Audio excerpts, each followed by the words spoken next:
मोहम्मद जायसी ने 1540 ईस्वी में पद्मावत काव्य लिखा, किंतु अबुल फजल 16वीं सदी में आईने अकबरी लिखते हैं और पद्मावती का उल्लेख नहीं है।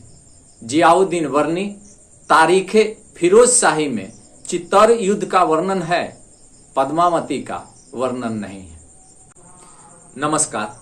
भारतीय इतिहास में कुछ पात्र ऐसे हैं जो काल्पनिक और ऐतिहासिक सीमाओं के मध्य स्थित होकर साहित्य में तथा लोक कथाओं में जीवित रहते हैं।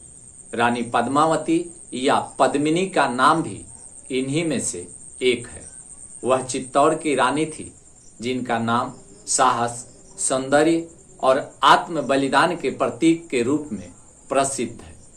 वहीं अलाउद्दीन खिलजी दिल्ली सल्तनत का एक महत्वाकांक्षी सुल्तान था, जिसने हिंदुस्तान में कई युद्धों और आक्रमणों द्वारा अपना साम्राज्य विस्तृत किया। इन दोनों के बीच का संबंध ऐतिहासिक साक्ष्यों और साहित्यिक काव्य के मिश्रण से भरा हुआ है। इस वीडियो में हम पद्मावती के जीवन और अलाउद्दीन के साथ उनके संबंध को ऐतिहासिक दृष्टिकोण से प्रमाणों सहित समझाने का प्रयास करेंगे। रानी पद्मावती का वर्णन सबसे पहले मलिक मोहम्मद जायसी द्वारा लिखित पुस्तक पद्मावत, जो 1540 ईस्वी में लिखी गई थी, एक सूफी प्रेम काव्य है जो अवधी भाषा में लिखा गया था। जायसी लिखते हैं कि पद्मावती सिंघल द्वीप, आज का श्रीलंका की राजकुमारी थी। वह अतुलनीय रूपवती, बुद्धिमान और शास्त्र विद्या में निपुण थी। राजा रतन सिंह, जो चित्तौड़ के राजा थे, स्वयंवर में उन्हें जीता और विवाह किया। इतिहासकारों के अनुसार पद्मावती का वास्तविक ऐतिहासिक अस्तित्व संदिग्ध है, क्योंकि जायसी का पद्मावत एक साहित्यिक रचना है, न कि ऐतिहासिक। पद्मावती के जीवन का कोई समकालीन ऐतिहासिक अभिलेख या ताम्रपत्र नहीं मिलता है। फिर भी राजस्थानी लोक कथाओं, बांग्ला और फारसी साहित्य में इस कथा का बार बार उल्लेख मिलता है। चित्तौड़गढ़ मेवाड़ का प्रमुख दुर्ग था और रतन सिंह 1302 ईस्वी से 1303 ईस्वी तक इसका शासक था। रतन सिंह गुहिल वंश के थे, जो महाराणा प्रताप के पूर्वज माने जाते हैं। चित्तौड़ का आक्रमण अलाउद्दीन खिलजी के प्रमुख अभियानों में एक था। उसका कारण था, जायसी के पद्मावत के अनुसार अलाउद्दीन को रानी पद्मावती के सौंदर्य के विषय में राघव चेतन नामक एक कवि से ज्ञात हुआ था। उसने रानी को पाने के इच्छा से चित्तौड़ पर आक्रमण किया। अधिकांश इतिहासकार मानते हैं कि चित्तौड़ पर आक्रमण का मुख्य कारण राजनीतिक और सामरिक था, न कि किसी रानी के सौंदर्य के प्रति आकर्षण। तारीखे फिरोज शाही, जियाउद्दीन वर्नी द्वारा रचित जैसे समकालीन ग्रंथों में पद्मावती का कोई उल्लेख नहीं है। अलाउद्दीन के चित्तौड़ पर आक्रमण का मुख्य कारण मेवाड़ के सामरिक स्थान को जीतना और राजपूतों के शक्ति को दबाना था। जायसी के अनुसार राघव चेतन एक विद्वान ब्राह्मण था, जिसे राजा रतन सिंह ने अपमानित कर निकाल दिया था। वह दिल्ली गया और अलाउद्दीन को रानी पद्मावती की सुंदरता की कथा सुनाई। अलाउद्दीन ने चालाकी से रतन सिंह को दिल्ली बुलाया और बंदी बना लिया। पद्मावती की योजना से एक राजपूत टुकड़ी दिल्ली पहुंची और रतन सिंह को छुड़ाया गया। इसके बाद अलाउद्दीन ने चित्तौड़ पर हमला किया।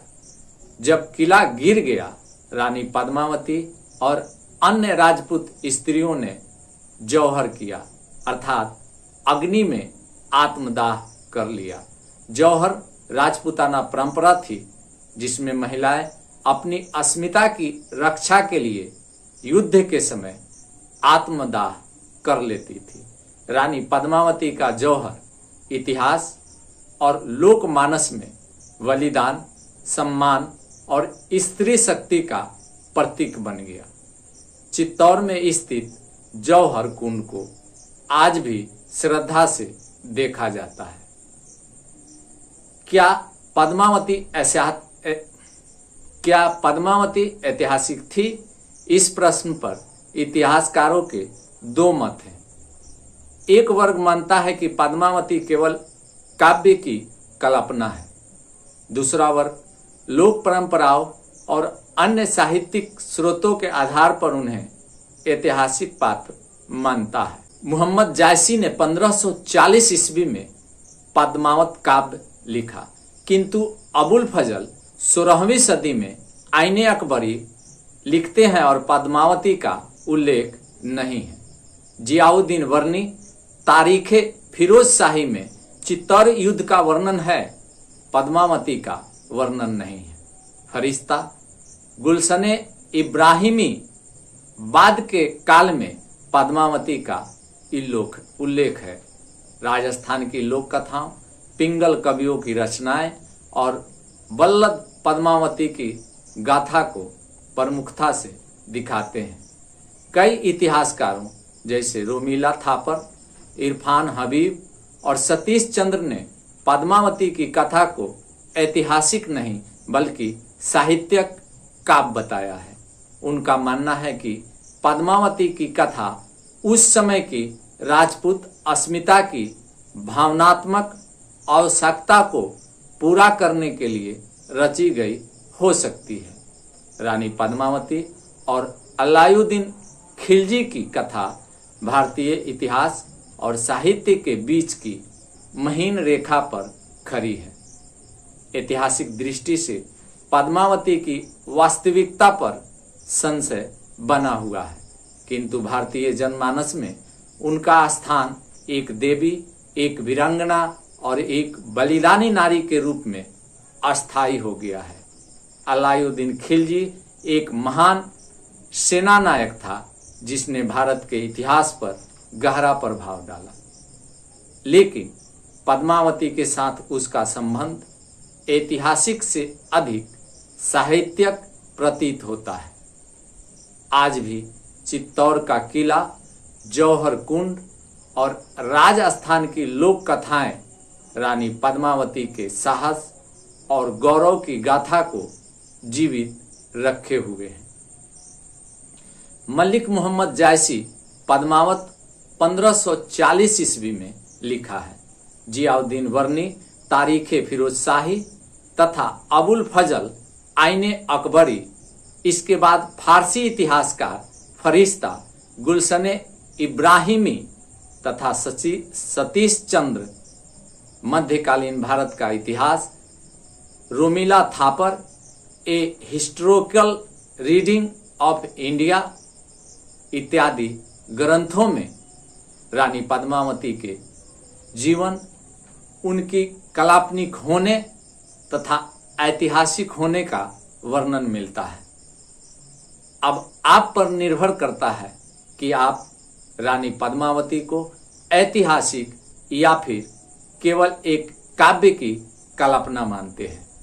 इस वीडियो में इतना ही। अगले वीडियो तक मुझे इजाजत दें। जय हिंद।